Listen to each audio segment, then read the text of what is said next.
Very good. Wow, only a few. Early night tonight. 1, 2, 3, 4, 5, 6. Only 7 questions. Wow. 8. Dear Ajahn, one of my friends, a Theravada Buddhist and a big fan of mine, would like to work on a Chinese transcription of your videos on YouTube so that those who do not understand English can have a chance to listen and understand your teaching. Do you have any suggestion or concern? We understand there might be a copyright issue here. How can he start and who should he contact if necessary? There is sometimes that you have to be careful when you are translating because sometimes people either don't get the joke or it is culturally inappropriate. For example, you know that story, I don't know if I've told it here, but it's in Opening the Door of Your Heart, about that, even the story about the difference between being engaged and being married, just going out together and being committed. Yeah, engaged and being committed. You know that when you go out and you fall in love, you get engaged to be married, and then eventually you go through the marriage ceremony. So they say that being engaged or just going out or just living together as people do these days, that's just being involved. But when you are married, that's being committed. And the difference is the same as the difference between bacon and eggs. Because in bacon and eggs, or ham and eggs if you prefer, in bacon and eggs or ham and eggs, the pig is committed, the chicken is only involved. And I've told that joke many times about that if you're really going to become really commit to being enlightened, then go for broke, become a monk, become a nun, commit, maybe a pig of it. Now don't sort of just be a chicken, give an egg and walk away. Now that was a very powerful little simile. However, it didn't really work when the book was translated into Hebrew. Because the Jewish people, they don't like eggs. They don't like eggs, they don't like pig. So they said, can we find another story there instead of the pig one? So just the other day when I mentioned about that very wealthy doctor driving down the road. Remember the pig story? Pig! So there's sometimes some of these stories work, some of they don't work, and that is obviously where you have to have a very sensitive translator. But the thing is that they are being translated, and the person to see is Saul Hannah. Saul, yeah, you know Saul? Yeah. Because he will do that for you. I think he's already doing it. Is he? Yeah, very good. Yeah, so the one is the fellow doing it in Polish, and he does a very good job. And now there's lots and lots and lots of people. They get in on the Polish YouTube, and it's again very, very popular. So it just gives me more work. You know what happens? They also translate it into Sinhalese, and I'm very popular in Sinhala. But every now and again, they've got all these books, by Ajahn Brahm in Sinhalese, and they send me a letter in Sinhalese. I haven't got a clue what it says. Just because it's translated, it doesn't mean you can speak the language.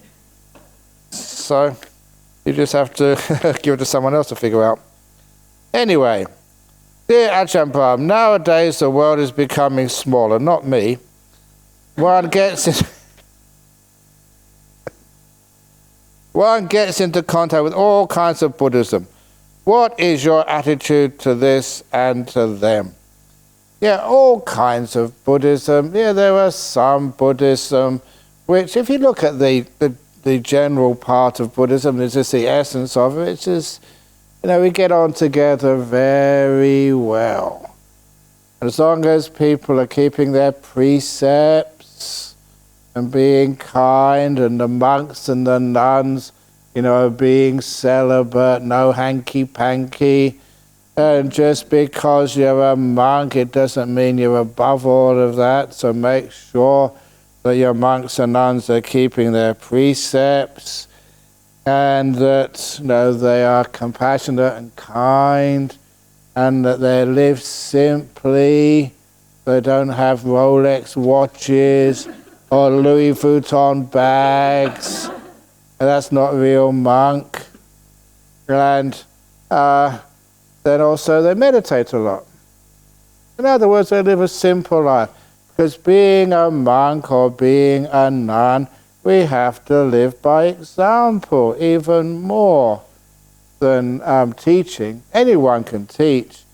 I've predicted this, and apparently there are robots in Japan who can give you Dharma talks. And you're just programming them in. And I often thought that, how this is going to work out in the future. People are really busy these days, so that sometimes you just can't go to a temple. You haven't got time to go. So it happens, and it's happening. We will have muck Brahms drive-through temple. Like McDonald's. So I can imagine it. You drive through, the temple, and you got the menu there. Now we have chanting and blessing. Now just choose which one you want. Whether this is chanting for marriage, for a job, for problems in the family, for health, what type of health, it's just funerals. So you press the button of what you want, and then they say, do you want holy blessing water with that? Not fries. And you press the amount, and then you get the next window, you get the headphone, you get the chanting perfect. And if you press you want holy water with that, this little nozzle comes out and smushes you in the face. And then afterwards, the last window, you play your LIC, your Ang Pao, your donation. And then you go. Very efficient. But there's something very wrong there. So it's all kinds of Buddhism, but we do really get on, because all that really happened, you got sort of Buddhism. There's only one Buddhism a long time ago. And then Buddhism went to many different lands, and every little land had a little different attitude to what Buddhism was, the robes you wore, or maybe the food you ate, and the chanting which you did. And they were also, and the Buddhism went to the south, into southern India, and to Sri Lanka, and over to Southeast Asia, Thailand and Burma and Laos and Cambodia. And also Vietnam. Vietnam was interesting. Because the Vietnam, the south, that was Cambodian influence. The north was the Chinese influence. And then went over from China to Korea and from Japan. And it was all the same type of Buddhism. People would actually travel from one place to another, those great pilgrims. Fascian and who was the other one? Don't say Monkey. Monkey was the movie about these travellers and Tipitaka. But no, these were like travellers, and they would stay in each other's monasteries, and you're from China, wonderful, you stay around. It wasn't like Mahayana, Theravada, Hinayana, Majja, whatever Yana it was. So they all actually just hang out together, move together. It was only in the 13th century when the Islamic invasion of India, it actually split the heart. So up the north was the Tibetans and the Chinese, and with that the Vietnamese, the Koreans and the Japanese. And to the south was the Thais and the Sri Lankans. so it actually split and they lost contact with one another, basically. But they all had these sutras, or that's the sutras is the Theravada form, the agamas is the Mahayana form. And it's great these days because it's so easy to get good translations, from the Chinese into English or back into the Sanskrit or the Pali. And it's amazing just how similar they are. Same sutras. Just in a different language, but you can see it's exactly the same. And that means we do have a common core. Yeah, we add things afterwards, but the core is common. And because we have a common core, that's why we can come backwards and forwards between all the traditions and feel that we're welcome.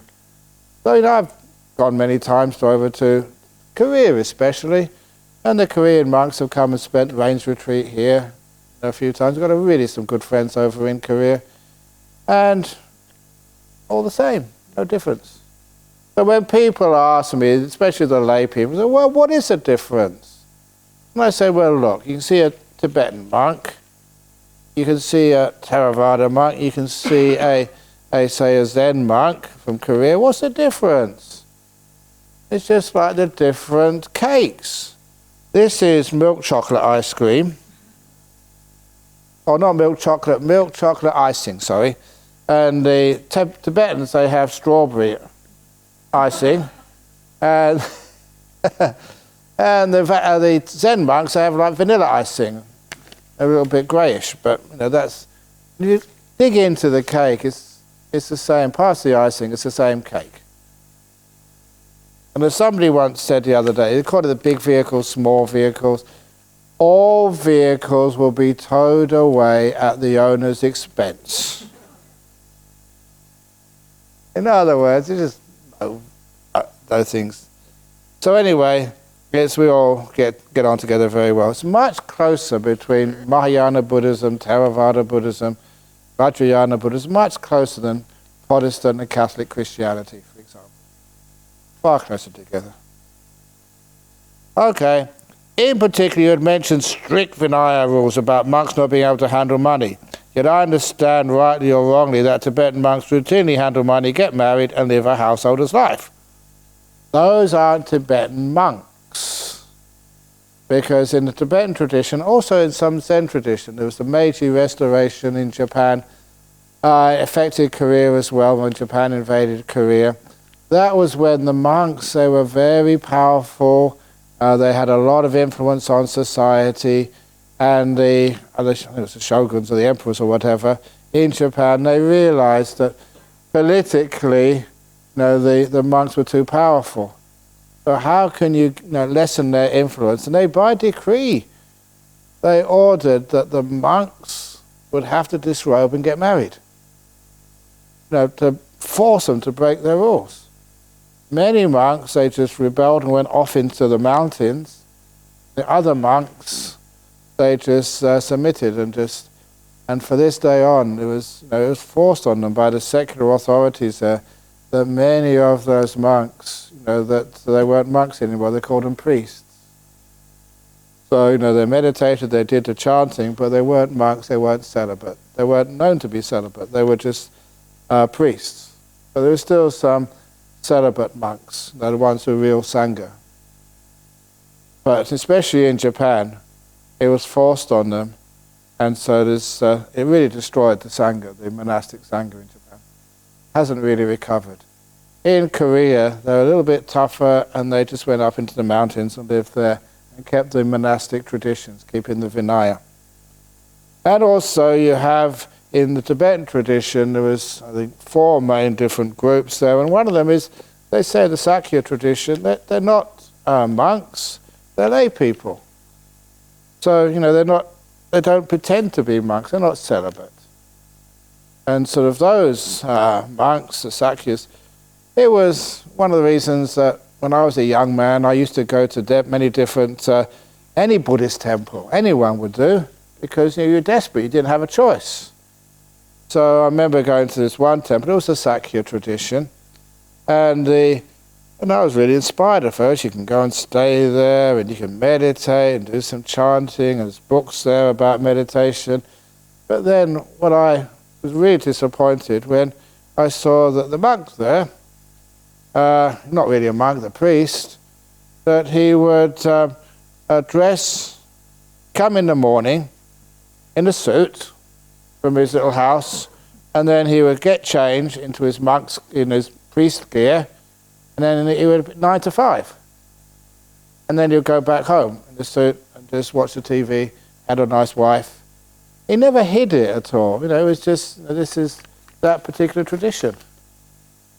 But at least they said, just openly, they're not monks. To be monk, or nun, you have to be celibate.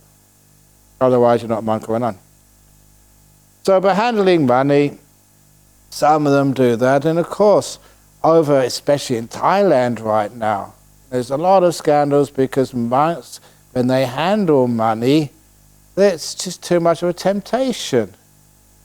There was this one monk I knew a long time ago. It's one of Ajahn Mun's disciples, Luang Pu Wen. And this Luang Pu Wen, he lived up in, Cheng Dao Caves, up in the north of Thailand, just I think in Medang province. Cheng Dao province, but it was north of Chiang Mai. And that one day, an RAF officer, not RAF, the Thai Air Force officer, was on some sort of training exercise in his big jet, and he saw a monk sitting on a cloud. And it's weird, he's going obviously quite fast, but could see it. And so he looked at him, and as he was speeding past from a distance, and he took down the coordinates. He wasn't imagining it, because these are well-trained pilots. And so, when he sort of landed, he reported the matter, and he checked out the coordinates, where in that part of the mountains and the jungles that monk was. Then he sort of meditating monks there, and he said, oh yeah, there's this monk up in the cave. And that was this monk, Luang Pu Wen. And of course, once that got out, the monk became famous. And because he became famous, all these people would come to visit. And because they come to visit, a few other monks came, he needed a secretary. And so the secretary, like the attendant, this attendant, he would take tips. Well, many people wanted to visit this monk, so, if you wanted to visit him, just put a few dollars here, a few baht there, and that's the way that, they could get access to this monk, the head monk. But of course, no monk, you've got all these tips and basically bribes coming in, nothing going out. You don't pay tax, you don't pay water rates, you don't pay for food, you don't pay for clothes. All the money was coming in and nothing was going out. It just went into his bank account. And I think the Luang Pu Wen eventually died. And as soon as that Luang Pu Wen died, this monk, the attendant monk, resigned. Disrobed. Disrobed with about 15 million US in the bank. And he was incredibly rich. Not baht, not rupiah, US. Over about 5 or 10 years, all the money was going in, nothing was going out. And that's a problem there, which can sometimes happen. But not the head monk. The head monk was fine, because the story is with psychic powers, if anyone does get psychic powers, like flying through the air, it's rare, but it does happen.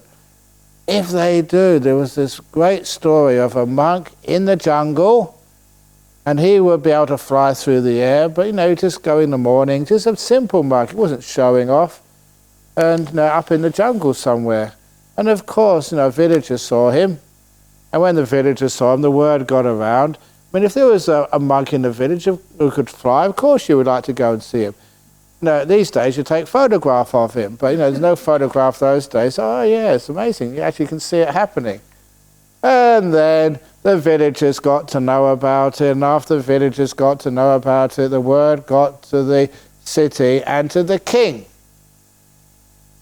And the king said, I always wanted to see a monk who can fly. So he sent one of his ministers up to the jungle to invite the monk to come to the palace. And the king would look after him. And he's like, no, I'm just happy, simple monk living in the forest. I don't want a palace life. So the minister went back and said the monk doesn't want to come. So he sent half the army up into the forest. And I think, when I was a young man, to make him an offer he couldn't refuse. So in other words, the monk had to go to the city. And the king was sensitive enough that in the palace grounds he'd built a little forest with a simple hut in it.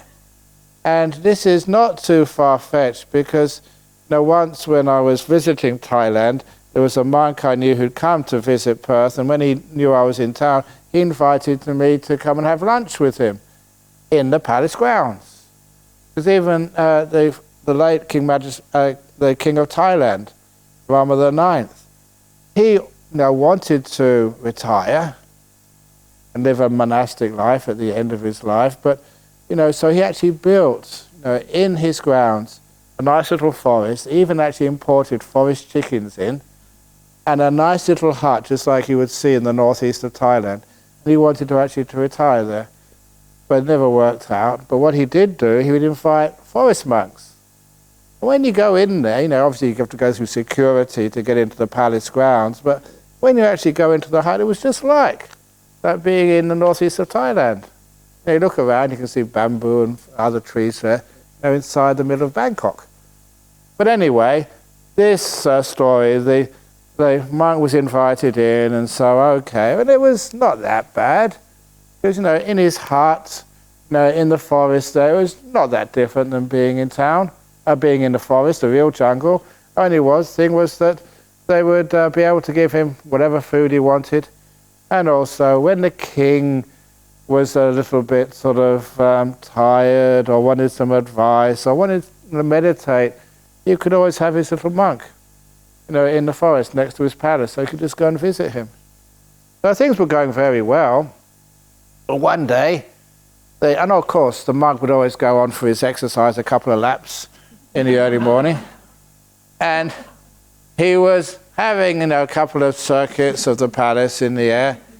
And that morning, instead of the king or one of his servants bringing the food, this morning it was one of the king's daughters, a princess, who was extremely good looking. And so there was a monk flying around, and as he was coming into land, he took one glance at this beautiful princess, and it was just one moment's lapse of mindfulness and the arising of a little bit of lust, for this princess, and he had to crash land. Because those powers are incredibly sensitive. So if you've got a bit of anger or a tiny little bit of pride or lust, you lose your ability. So he came crashing down to the ground. Fortunately, not too badly injured. Had his lunch and realized that there's too many temptations in the city. So afterwards, he packed up his bags, or not bags, his bowl and his bag or whatever it was, and then he walked back. He had to walk back all the way to the forest. It took him 2 or 3 years before he got his ability back again. He would never go to the city again. That was how sensitive it was. And that's why handling money, getting married, live a householder's life, sometimes there's too many temptations there. It's like asking a recovering alcoholic, to actually live in a pub. It's not the best place. So, a nice place where you're not around that stuff. So the monks don't handle money, and they don't get into lustful stuff, and obviously they don't live a householder's life. And actually when you see, and that's why I let you go into see my cave, you can look in my room, the office there, you can actually see how I live. And so, there's nothing there I need to hide. And so it's hopefully it inspires you. And one of the most inspiring times, living with Ajahn Chah, my teacher, for 9 years, and people often ask, it hasn't been in this question box yet, but was he enlightened? How would you know anyway? And just the one time when, there's many other little indications, but the one time which really just moved me, and when I switched and said, okay, this man is a fully enlightened arahant. And that was when he was very famous, getting lots and lots of gifts from kings and generals in the army, lots of stuff.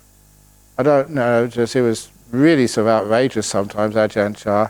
I told you this morning about when I did holy water blessing of a snake. What Ajahn Chah did was much more pushing his luck much further than that, because the generals in Thailand, how powerful they are. And one day this major general came up to see Ajahn Chah, all respectful, with all of his bodyguard with guns all over the place. Formal visit to see Ajahn Chah, this big general. And then he asked Ajahn Chah for a blessing, holy water blessing. He said, I don't have any water. He said, I really want a blessing. So Ajahn Chah said, come here, and bend over. And so the man bent over, the general, and so his head was here, bent over, and Ajahn Chah, he put spit all in the general's hair. And I was there and I thought, oh, you've gone too far this time, Ajahn Chah. This is a general. And then Ajahn Chah took his hand and rubbed it in.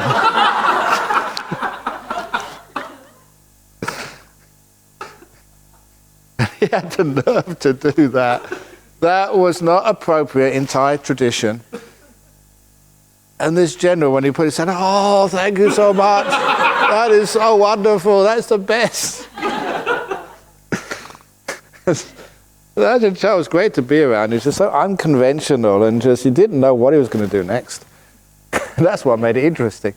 But anyway, usually he would have just one little novice who would attend on him. But I was around, and he asked me, he said, oh, can you go up to my room and just get, I think it was a book or something. And so I went up to his room. It was the first and only time I'd been up to his private quarters. Wow, this is great. I can find out how my teacher really lives. I opened the door, and I can still see it now. This room was empty. That's where he lived. He had one of those straw mats, a wooden pillow. There was one robe on the line. Nothing there. And I think this little book, which I brought down for him. It was really empty, nothing there. Cleaning would have taken 1 minute. Even you who've come, just for 7 days or 9 days here, the amount of stuff you have got in your room is about 100 times what Ajahn Chah had, and he lived there. But that was really amazing. It was actually, you saw that there was a monk. Hardly any possessions. That was impressive. That spoke much more than, giving amazing talks, or, and just inspiring people or meditating for hours. This was actually what he owned, I think. Dear Ajahn Chah.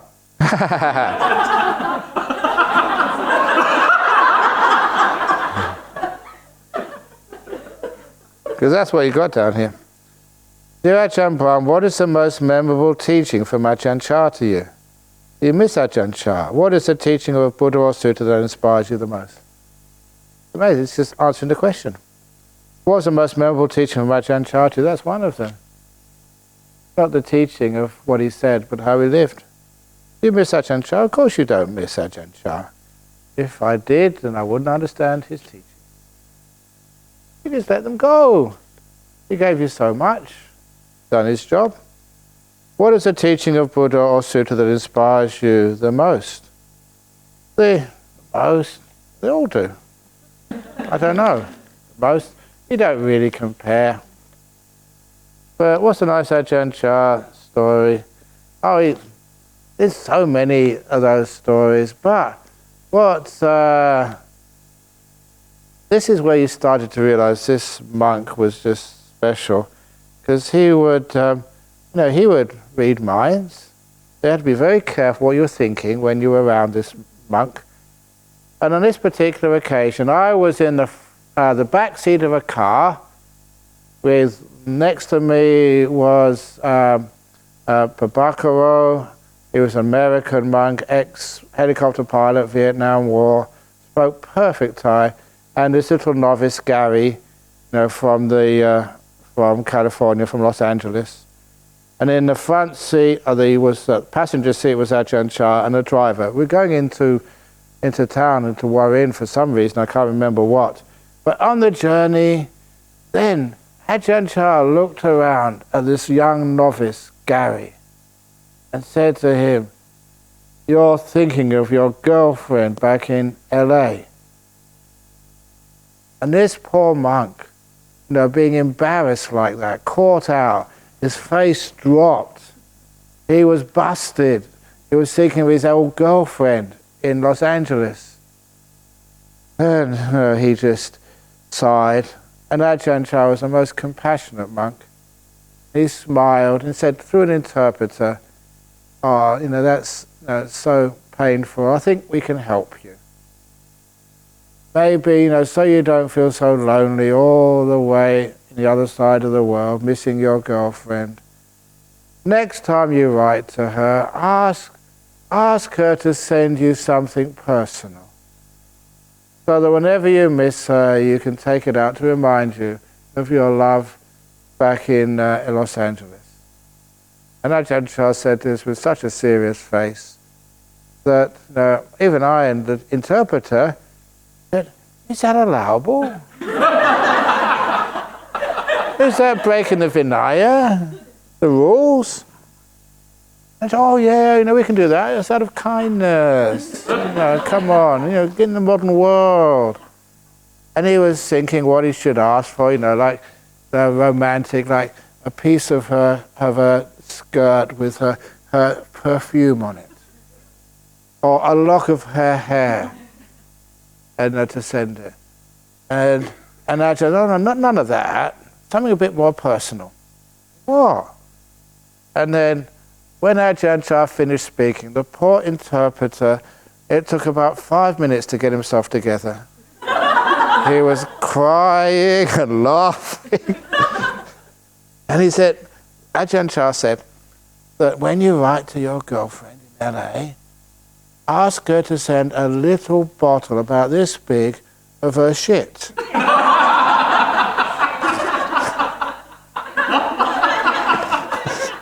So, whenever you miss your girlfriend, you open up top.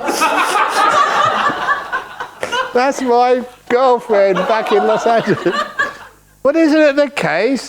You love everything about her, my darling. And that was Ajahn Chah. He was unique, he saw things in a different way. But it's true, isn't it? When you fall in love, don't you love everything about him or her? Don't you? Really? Everything? Well, not quite everything. "Dear Ajahn, I have one material possession which both my father and son want. Who should I be giving it to? Please." "Oh, you just cut it in half." "I don't know what. I'll just give it to none of them." "To say your father and son want?" Just tell them, look, that what you want will not give you any happiness. So donate it to some charity or something. I want you to donate it to charity and say, "Father, son, I know you both wanted this, but I've donated it to a charity to make you so happy that, you're what you really wanted is being put to much better use than if it stood on in some cabinet in your house to impress other people. It's given to make much better use. And it also means that you won't argue over who owns it. Because these things, no one owns them. They belong to nature. One day they all disappear. So, that's what I decided to do. We've given it away. Is that a good idea? Yeah, I reckon so. Oh, what was it? This couple over in under Ajahn Chasat, they were arguing over like some diamonds, I think, a diamond brooch or necklace. They said they were getting divorced and separated. No, it should be mine. No, it should be mine. No, it should be mine. It should be mine. So Ajahn Chasat, give it to me. Threw it in the forest. And I was scrambling for it afterwards. It's only stones. It won't. It's only stones. That's all they are. Diamonds. So I don't know if you've also heard about.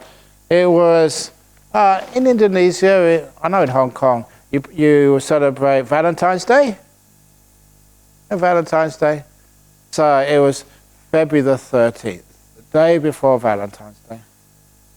And this guy, he went to his wife and said, "Darling, tomorrow's Valentine's Day. That we've been together a long time. You've been such a good wife to me. I want to buy you something special tomorrow." And the wife said, "Darling, I don't need anything when I've got you."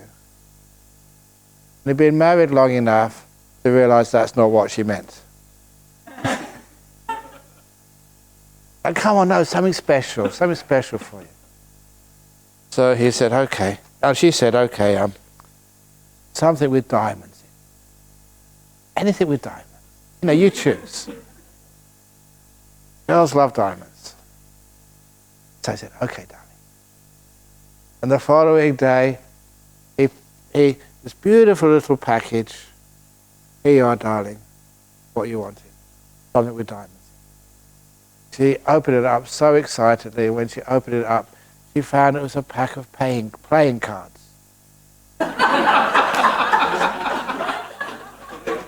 Playing cards. Get 13 diamonds in. 13 clubs.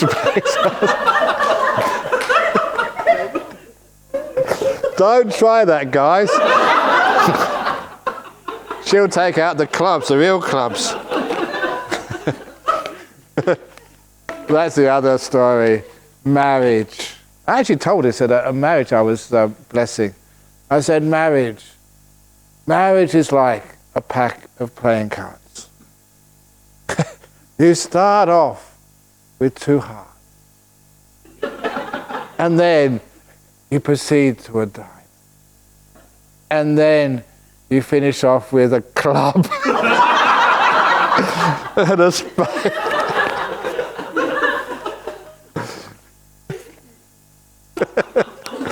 I'm not romantic. Anyway, question. What can we do if someone is too sucked into their painful past experience? She knew that it had passed but still had grudges. How to inspire someone stubborn like that to let go? Okay, that is my letting go ceremony. To just say let go, forgive it doesn't work. Because it's just an idea. You've got to make it more of a ceremony. Something which is more powerful. Because you can live together with somebody, but that's not a marriage. You go through a marriage ceremony in front of all your family and friends and all the expense and the white robes and the black suit. You know why? You know why the girl wears a white wedding dress at a wedding? It's supposed to be a sign of their purity. So why do the guys wear black?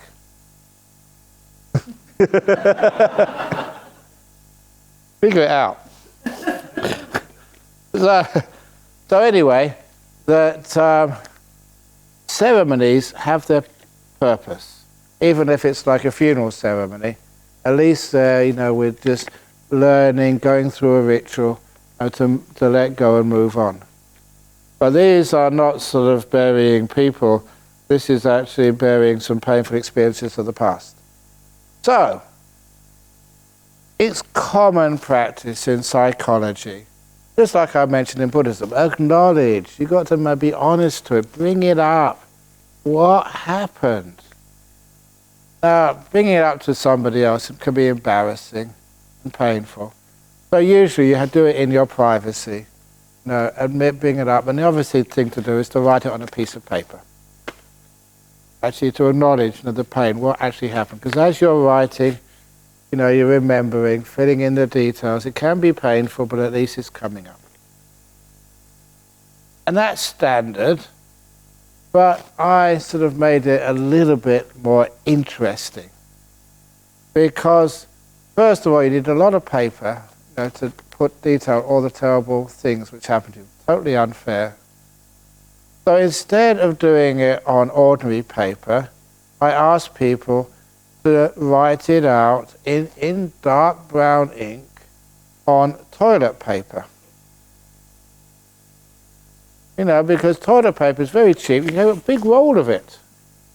And I start opening the roll, and you start in dark brown ink all the terrible things which happened to you. And once you've finished writing it down, clearly, neatly, in dark brown ink, whether you realize it or not, you're making a deep psychological association with the other brown stuff which goes on toilet paper. This is shitty stuff.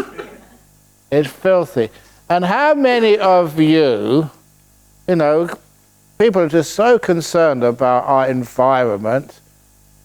How many of you, when you go into the toilet in your room or in the public toilet set, how many of you are frugal in the way you use that toilet paper? How many of you, come on, be honest, use both sides of the toilet paper? You don't? Look, half the paper gets wasted. It's only dirty on one side. Turn it over, use the other side. Come on, make it last. And not only that, but if you only use a little bit and some is left, fold it up, put it in your pocket for later on. Would any of you do that?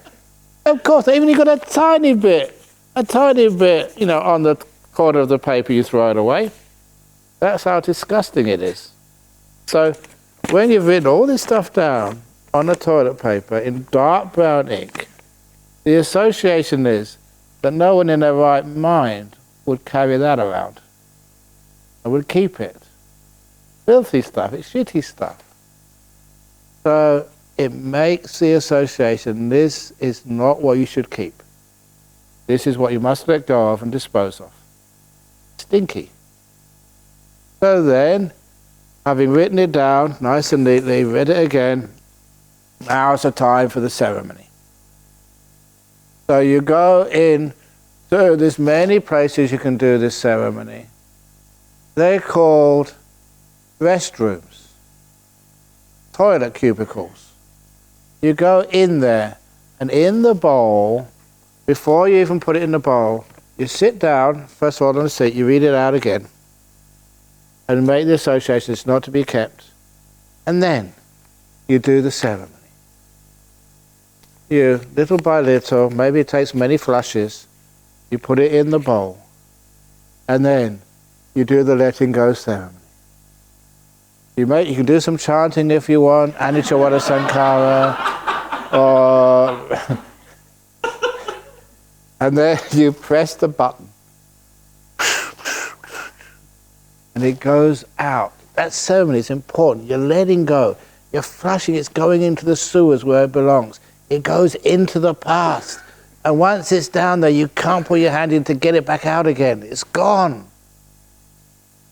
And yeah, it's a funny story to tell, but it actually works. People do that. But please, don't do it here. Wait till you go home, or the airport is very good. because poor old caretakers over there would be spending all the time unplugging the toilets because all the stuff you have to flush down there. But it actually works, because that association, the ceremony is something. So you can let go and realize this, the past, especially the pain, it's not not right. It doesn't belong to keep that and carry it around.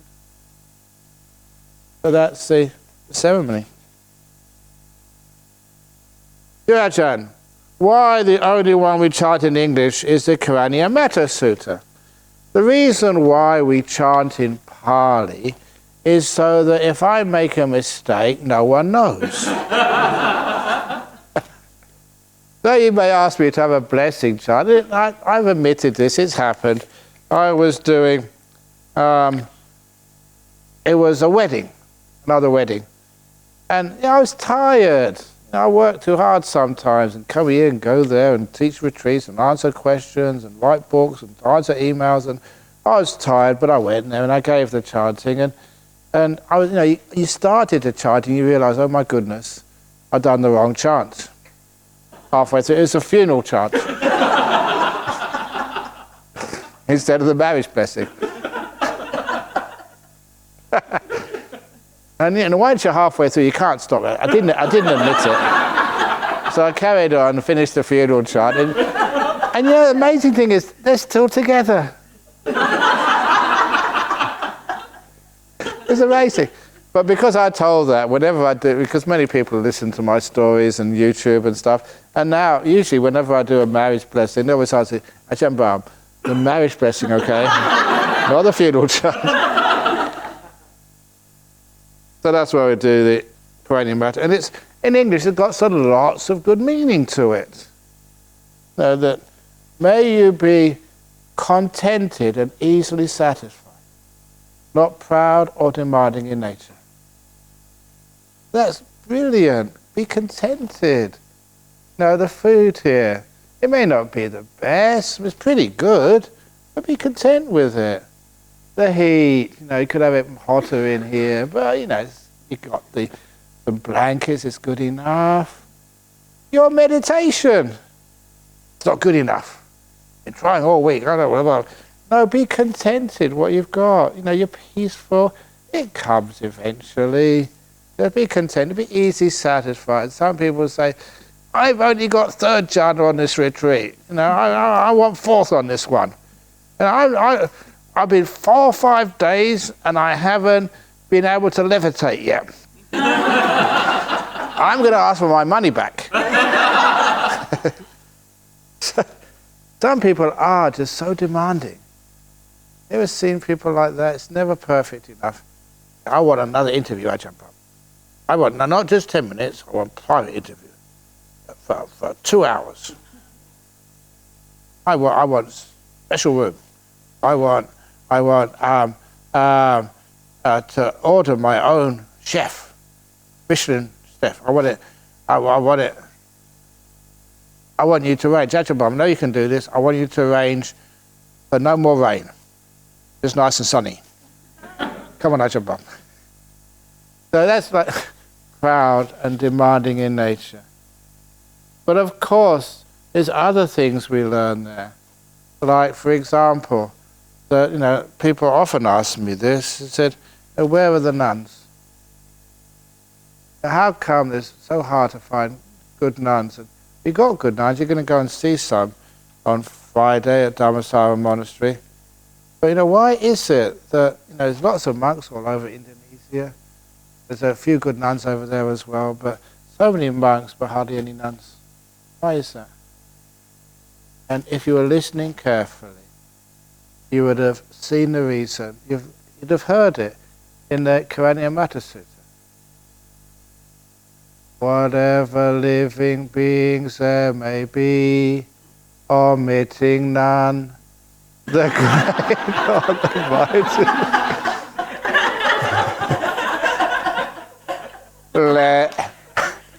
Let none deceive another or despise any being in any state. Let none through anger or ill will It's in there, read it, it's there.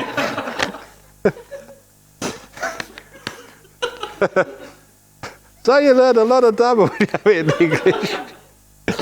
Okay, the last question. Oh, we're going to finish on time for once. Can you name some modern arahats? If modern ones, no, I like old-fashioned arahats. The old-fashioned ones who don't get married, the old-fashioned ones who live simply, the old-fashioned ones who meditate, and the old-fashioned ones who no one knows who the arahat is, who the enlightened one is. Because that's our tradition, we're not supposed to say. Keep it secret. The reason we do that, Ajahn Chah's story. First year when I was in Thailand, and the food, his monastery, Ajahn Chah's monastery, it was disgusting. A frog on rice, 1 meal a day, boiled frog, no salt, no spices, no soy sauce, just boiled frog, sitting on top of your bowl of sticky rice. Yeah, it's disgusting. But I'm not even started yet, because the monk sitting next to me, that was actually that Prabhakara, the great translation I was talking about a minute ago. He was sitting next to me, and so he joined the military. He didn't pay too much attention at school.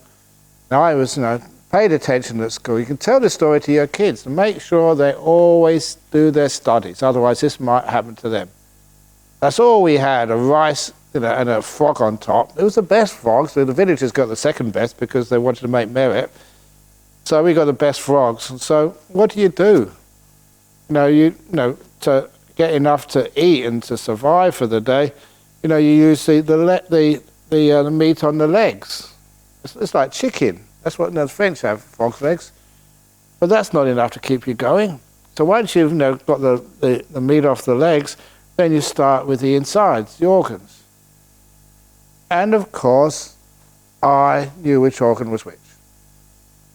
The monk sitting next to me didn't know which organ was which. And you know what happened? He pressed the organ of this frog. It was the bladder. And that frog still had urine in the bladder. And as he pressed it, that frog peed all over his rice. Doesn't matter how hungry he was, that was the end of his dinner that day. That was disgusting. We had other stuff we had was the rotten fish. What they would do, the little fish, that's the only thing they could eat. They'd catch the little fish in the paddy fields during the rains retreat, and they'd put them in jars to pickle them, to keep them for a source of protein throughout the year when there's nothing else. And so they really weren't all that good at pickling stuff. They just, the earthen jar, they bung it in there, put it in there, and they put a bit of plastic on top with a rubber band. And I was cleaning around the kitchen this was in Wat Nana Chat one day, and I found one of these jars. The plastic had been perforated, the flies had got in and laid maggots all over it. It was crawling with little maggots. It stank. It was rotten. So I took it went to throw it away. And as I was going to throw it away, the headman of the village was visiting.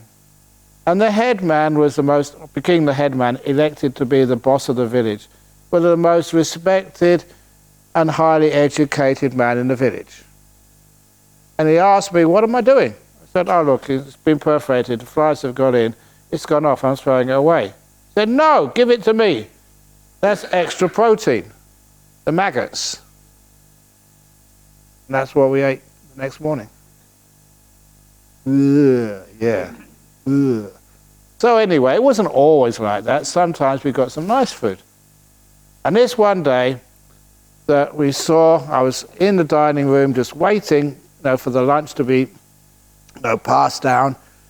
And then this pickup truck came in, they called it a ute, with the tray in the back, quite a big truck, full of pots and pans. You could smell it. This was really good food. Someone was making an offering. like making a dana. Probably could be in memory of a deceased, or could be a birthday or something. They wanted to make the offering. They came in, but before they unloaded all these pots of food from the back, a person came in and said, "Is Ajahn Chah here today?" And he wasn't. He was in town for dana. So he said, "Bye-bye," and left.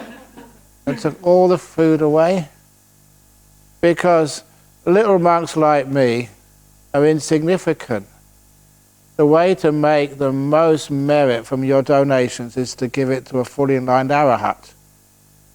You get more bang for your bucks if you give to an enlightened one than you give to any sort of young whippersnapper. So I saw that many, many times.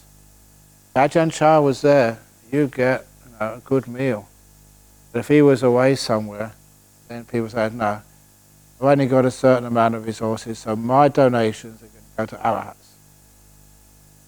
And that's one of the reasons why. Never know who the enlightened one is. So sometimes even Ajahn Chah was away, there's a little good monk down there, you don't know, he would never say. Which meant that all the monks and all the nuns looked to be equal. Meant that you just made offerings to the Sangha, not to a particular monk. So we keep that part of it sort of secret. Who's enlightened?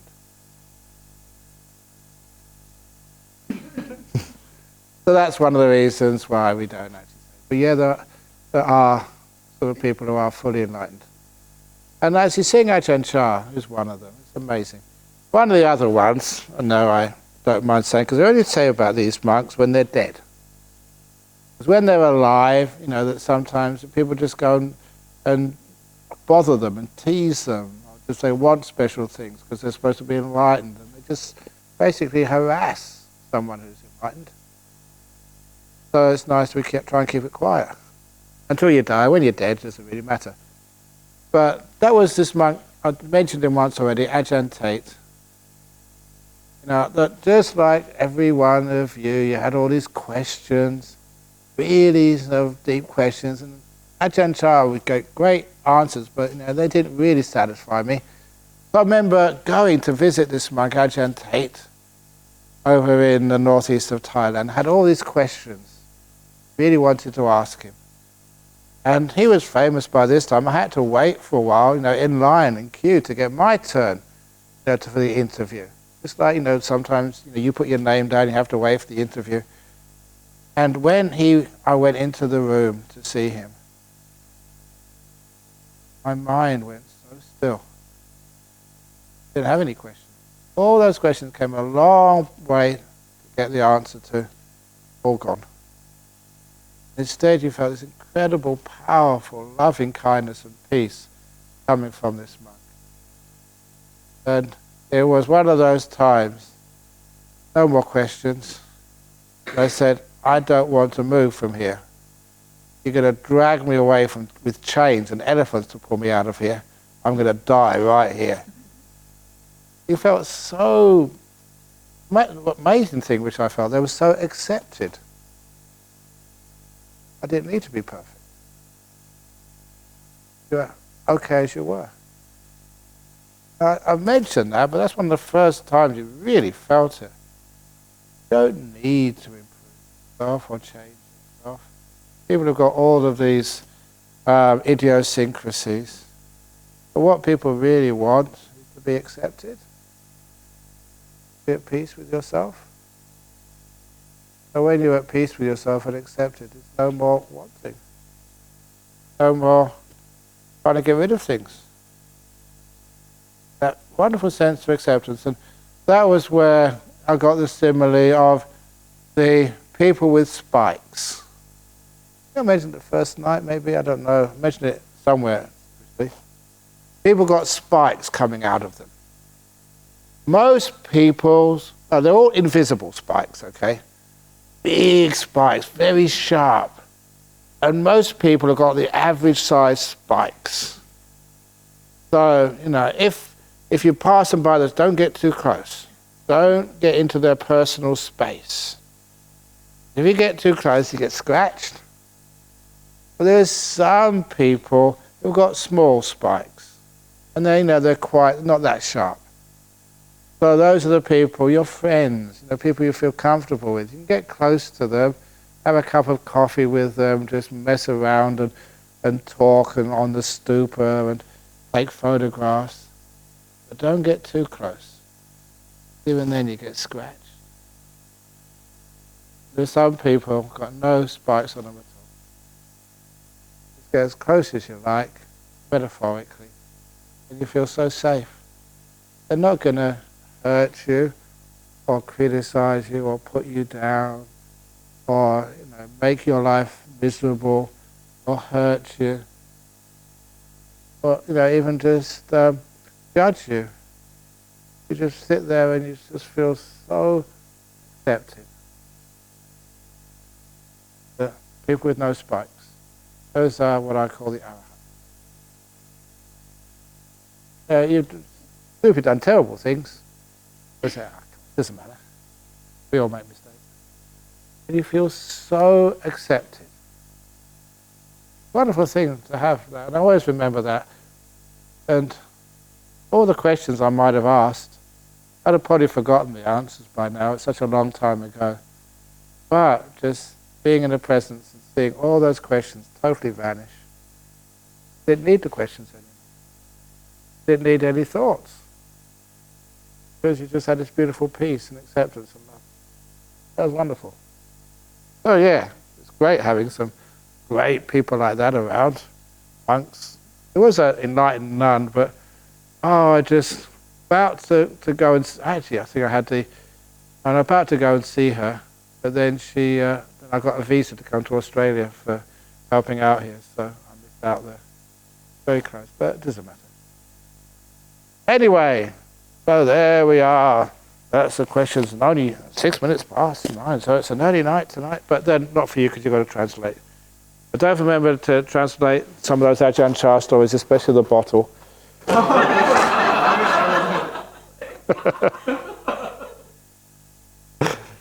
it goes both ways. If it's the nun ordains and she misses her boyfriend can send something to her. Sadhu. Sadhu, sadhu. Oh dear.